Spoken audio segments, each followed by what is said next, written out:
A 10-year-old today might be trusted with a pocket knife under supervision, but on a Nebraska farm at the turn of the 20th century, 10-year-old Charles Turner was expected to handle the rattlesnakes he found while planting the family garden. After his father told him to stop calling for help, Charles used an axe to kill the next one himself. And before that small patch of prairie was finished, he had killed 10. The snakes were not the chore. They were simply one of the dangers he was expected to manage while finishing it. Frontier children were not given chores merely to teach responsibility. They were given chores because survival did not wait for adulthood, and most of the time, the livelihood of the family depended on them. Number 10. Hauling the family's water. For many children, useful work began with something deceptively simple: carrying water. A 6 or 7-year-old might not be strong enough to plow, milk a difficult cow, or control a wagon team, but that child could carry a small pail from a well, spring, creek, or pump. Then another, then another. Water was needed for drinking, washing, cooking, livestock, and sometimes cooling milk or soaking dry food. The chore was ordinary, repetitive, and absolutely unavoidable. The child was not usually handed a full adult bucket on the first morning. Frontier labor was learned in increments. Even the route mattered. Ice, loose stones, steep banks, and open wells turned a basic errand into a test of memory and caution. A small child carried less, walked a shorter distance, or helped an older sibling. As strength and balance improved, the load grew. The lesson was not merely how to lift. It was how to avoid spilling precious water, how to judge a muddy bank, how to keep a bucket clean, and how to make repeated trips without wandering away from the job. 8-year-old Mamie Dunne, growing up on a Nebraska farm, later remembered carrying water as part of a cluster of daily responsibilities that also included dishes, fuel, chickens, and care for her baby brother. That combination tells us how households actually worked. Water hauling was rarely an isolated lesson designed to build character. It was one link in a chain. If the water did not arrive, meals were delayed, animals waited, washing stopped, and someone else had to abandon different work to finish it. Number 9. Keeping the stove fed. At roughly the same age, children could be trusted with another endless supply line: fuel. A cook stove or heating stove did not remain useful because an adult lit it once. It needed split wood, small sticks, corn cobs, chips, or other dry fuel brought within reach. On a cold morning, an empty wood box was not just an inconvenience. It could delay breakfast, leave wet clothes frozen, and force an adult to stop outdoor work simply to make the house usable. A 6 or 7-year-old might gather chips around a chopping block, collect fallen branches, carry corn cobs from a crib, or move light pieces of wood from a larger stack to the kitchen. The dangerous work of felling and splitting timber usually belonged to older hands, but even the youngest useful workers learned the rules around sharp tools, unstable wood piles, sparks, hot iron, and doors that could not be left standing open in winter. It's surprising how much judgment such a small chore required. Fuel also had to be staged before it was needed. Waiting until the fire failed meant cold iron, a longer restart, and lost time at the exact moment breakfast, laundry, or food preservation depended on steady heat. Wet wood smoked. Oversized pieces would not fit. Fuel stacked carelessly near a stove could catch fire. A child had to learn what burned quickly, what held heat, and what quantity would last through a meal. Mamie Dunne listed carrying fuel among her duties at 8. 10-year-old Bryan Echtemkardt also carried fuel, even while doing far heavier farm labor. In both cases, the job existed because a household consumed heat every hour, and someone had to keep feeding it. But chores were not assigned only by strength. Some of the most consequential work went to children because they could watch, and because every adult was already occupied. Before this list reaches the children driving teams and plowing fields, there were younger boys and girls guarding the narrow margin between a family's food supply and the animals, weather, or accidents waiting to destroy it. Number 8. Guarding the garden and poultry. A garden represented months of future meals packed into a vulnerable patch of ground. Chickens represented eggs, meat, breeding stock, and sometimes even cash or barter. Children between about 6 and 8 could be stationed near both because the work required attention more than brute force.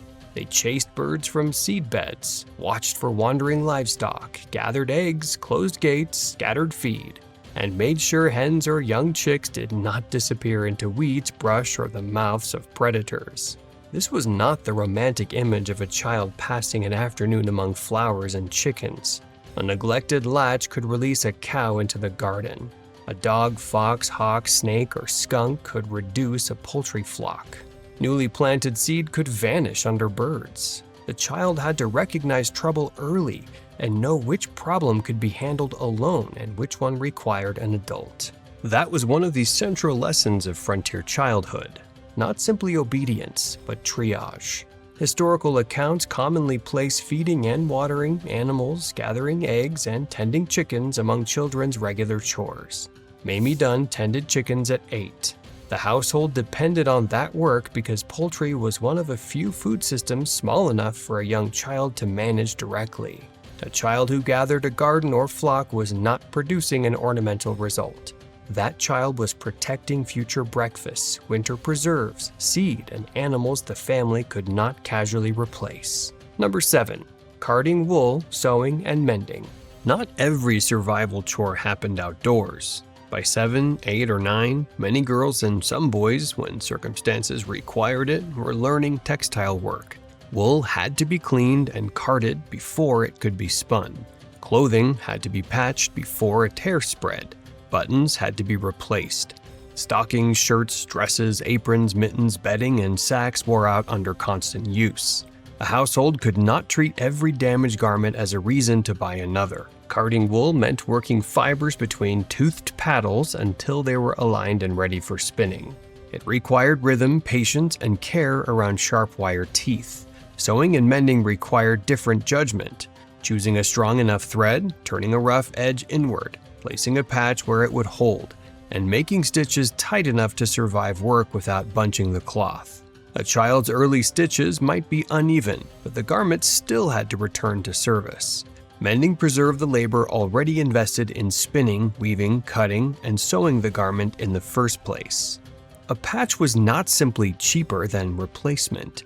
In an isolated household, replacement fabric might not be available until the next trip to town. A split mitten in winter, a torn trouser knee during harvest, or a loose shoe fastening could become more than discomfort. Children learned on small jobs and advanced as their hands improved.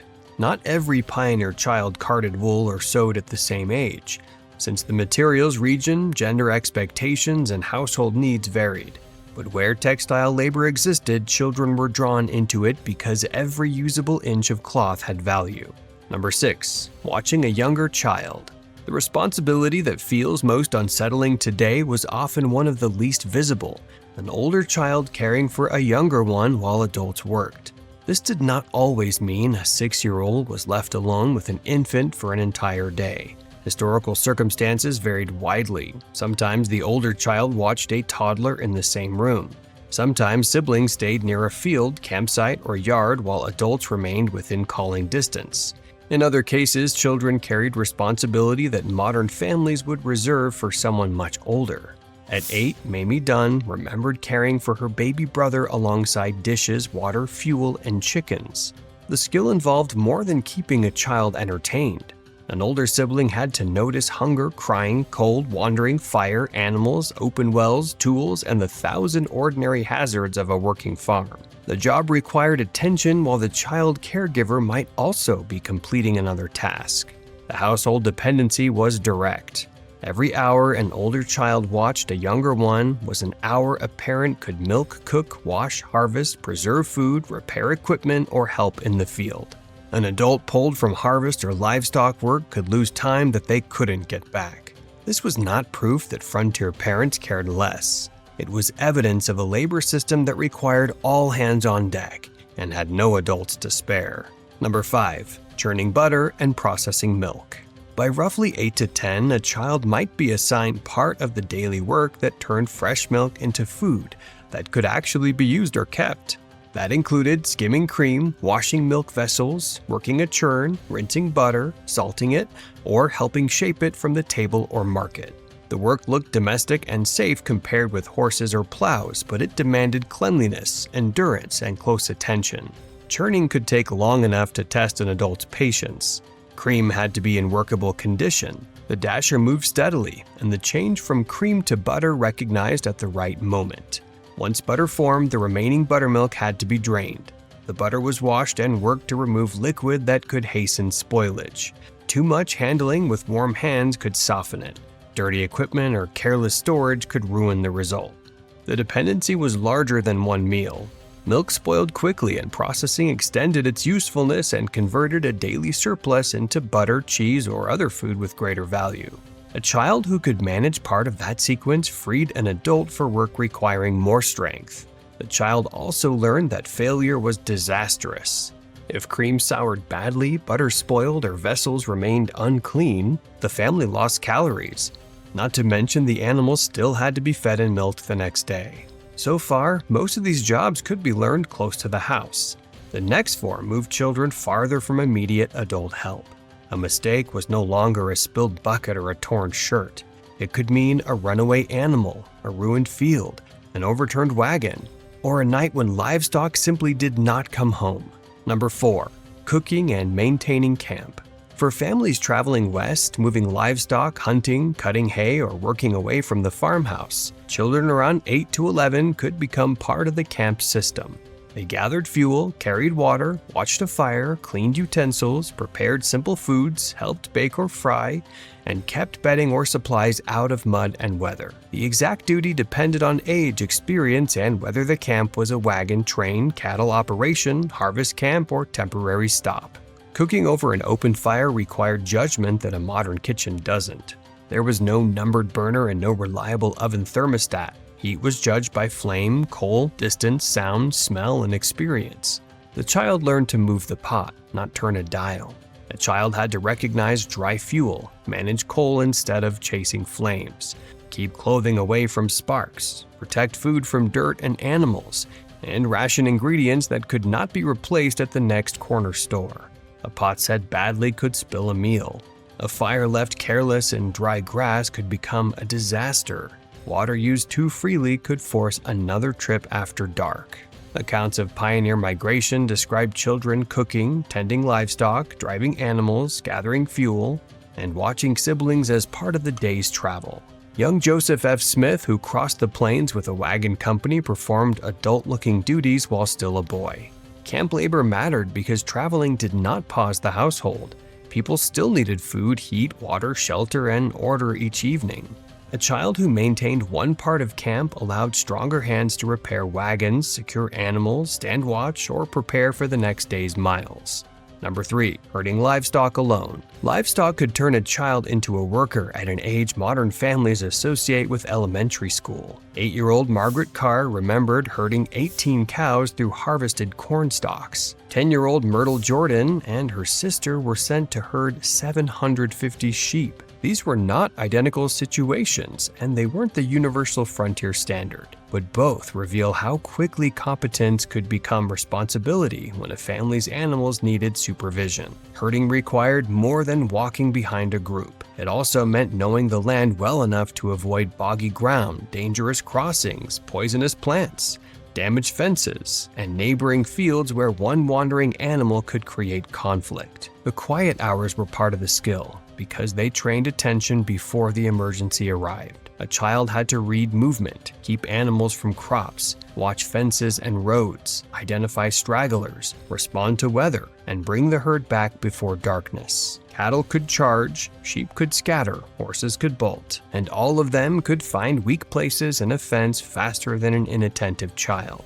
The worker needed patience until the moment patience failed, then enough confidence to act. Joseph F. Smith was tending cattle before he was 10. In one account from the westward journey, a stampede threatened the herd and the wagons that depended on it. His ability to stay with the cattle became part of a story remembered for decades. Frontier families invested enormous labor in livestock. Animals pulled wagons and plows, produced milk and meat, carried riders, and represented stored wealth. When a child guarded them, the child was protecting transportation, food, and the family's ability to keep working at all. Number 2. Driving horses, oxen, and farm machinery. Once a child had learned animals from the ground, the next step could be controlling them from a wagon seat, behind a drag, or alongside farm machinery. Specific ages differed because teams differed. A quiet old horse on familiar ground was not the same as fresh animals on a road, but documented accounts show boys and girls taking reins or guiding oxen well before adolescence, especially when every available driver was needed. Young Joseph F. Smith drove an ox team west while still a boy. Other farm children guided teams pulling cultivators, hay equipment, wagons, or simple implements. The work demanded a vocabulary of commands, knowledge of harness, and understanding of how animals turned under load, and constant awareness of wheels, tongues, chains, ruts, slopes, and other people. A child had to correct trouble early because a team's strength multiplied every mistake. The household depended on transportation and animal power. Water, hay, grain, firewood, crops, manure, and family members all moved by wagon or sled. Fields were cultivated on schedules set by season and weather. If a child could drive safely, an adult could load, pitch hay, repair, harvest, or manage another team. But the cost of failure was high. A wheel could crush a foot. Machinery could catch clothing. A runaway team could destroy equipment the family could not afford to replace. Number 1. Plowing with a 3-horse team. In 1907, 10-year-old Bryan Echtemkardt described a workload that closes the distance between childhood and adult farm labor. He plowed with 3 horses. He cultivated corn.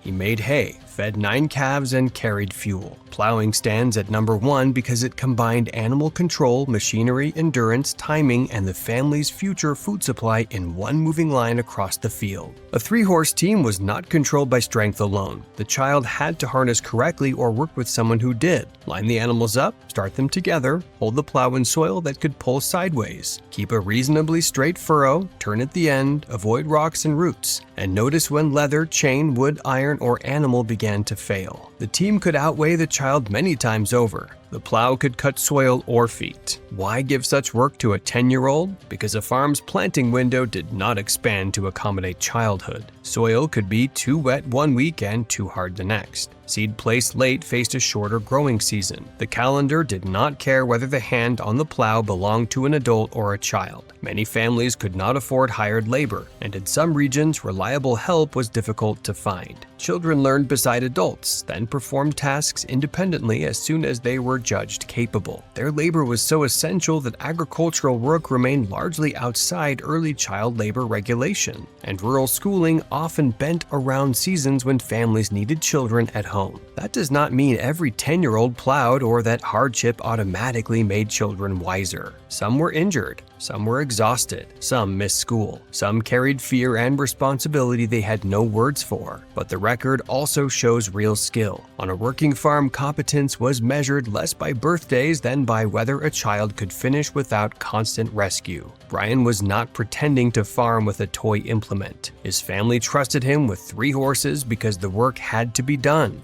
and because by 10 he had already spent years becoming useful. Pioneer childhood was not one fixed experience. A merchant's child, a farm child, a girl in a large household, a boy traveling west, and a child on an isolated homestead could have very different days. Yet the pattern is clear. Work usually began small, often around 6 or 7, and expanded as strength, judgment, and family need allowed. Children did not merely help out. They carried water, protected food, tended infants, processed milk, controlled livestock, and sometimes opened the earth for planting. Which chore on this list surprised you most for the age involved? And what responsibility did you have at the same age? The families who survived the frontier did it with every capable pair of hands, including the smallest ones. Like, subscribe, and leave a comment. We'll see you in the next one.